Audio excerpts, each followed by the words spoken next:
I came to Cane Hill with my dad and my sister. The teacher at Prairie Grove School had said that my sister needed an eye examination, so we brought her up to Dr. Russell's office across the street. So that was my first memory of coming to Cane Hill. Probably 12 or 13, because my sister was older and she was still in high school. I remember the fountain in the middle of the street, and spring fed from the spring up above, and people would stop there with their horses and water their horses. Moved in 1951. My husband was from here. He lived here. The family farm belonged to Howard's grandparents, the Risleys, and then it went to his parents, Paris and Nancy Colburn, and then when we married, we moved on the farm, and then we lived there always up until I still live there. In 1963, we built our house that we have now. There was another house on the property, and we lived in it until we built our new house. We went to the rook parties and potlucks in the auditorium at the college. That was very enjoyable. Of course, at that time there were several people in church, and we had younger couples.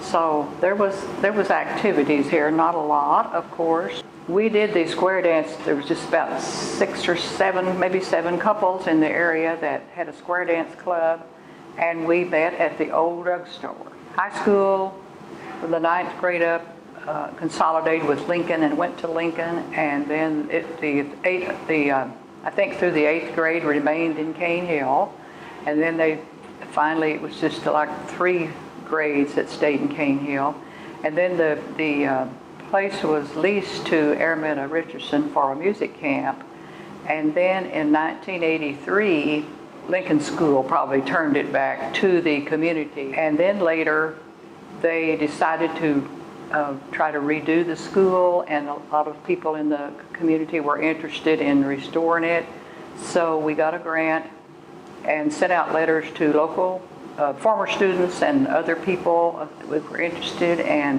so we got a 50-50 grant, so from the state and then from the contributions from the former students, and so then that was when it all started to be redone again.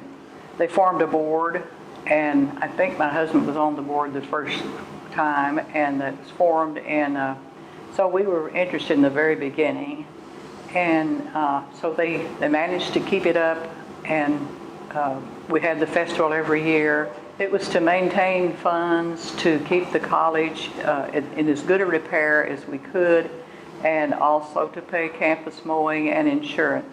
We had the festival every year in September, and we still do, and it was always sort of a challenge to keep it going from one year to the next, but we always managed. Everybody was real faithful, and we had people from Cane Hill and Clyde and Mara and Lincoln that also helped us through the festival. Now, the festival's hard work, but it was fun too, but it was hard work, but we had a lot of cooperation from the area.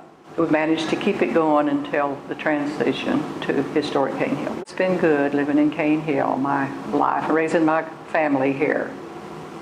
And my husband definitely enjoyed it because he was born here.